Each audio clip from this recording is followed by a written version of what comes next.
الرحمن الرحیم، خواتین کے چہروں پر جو غیر ضروری بال ہوتے ہیں اس پر آج ہم بات کریں گے۔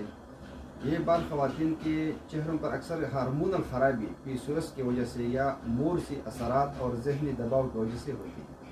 ہومیوپیتھک میں اس کے لیے مرض کی کنڈیشن کے مطابق مختلف علاج موجود ہے۔ اکثر ذہنی دباؤ کی وجہ سے ہو تو اس کے لیے ہم نیٹرمیور یوز کرتے ہیں، یہ ایک میڈیسن ہے۔ اگر بالوں کے ساتھ ساتھ موٹاپا ہو، مطلب وزن زیادہ ہو، تو اس کے لیے توجا میڈیسن ہم دیتے ہیں۔ جن کی ماہواری لیٹ ہو، مطلب ماہواری میں پرابلم ہو، تو اس کے لیے ہم پلسٹیلیا میڈیسن ایک ہومیوپیتھک ہے وہ دیتے ہیں۔ اگر ہارمونل مسئلہ ہو اور ماہواری کی بے قاعدگی ہو تو پھر ہم سیپیا میڈیسن دیتے ہیں۔ اس کے لیے احتیاطی تدابیر بھی میں آپ کو بتانا چاہتا ہوں۔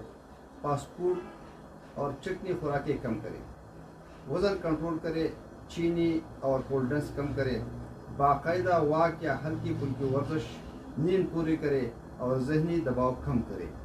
یہ میڈیسن تو میں نے آپ کو بتا دیے ہے، لیکن یہ آپ کو مستند ڈاکٹر کے پاس جا کر آپ اپنا مسئلہ بیان کریں گے تو بہتر ہوگا کہ وہ آپ کو آپ کی کنڈیشن کے مطابق میڈیسن کا طریقہ کار بتا دے۔ دعاؤں میں ضرور یاد رکھنا۔ بہت شکریہ۔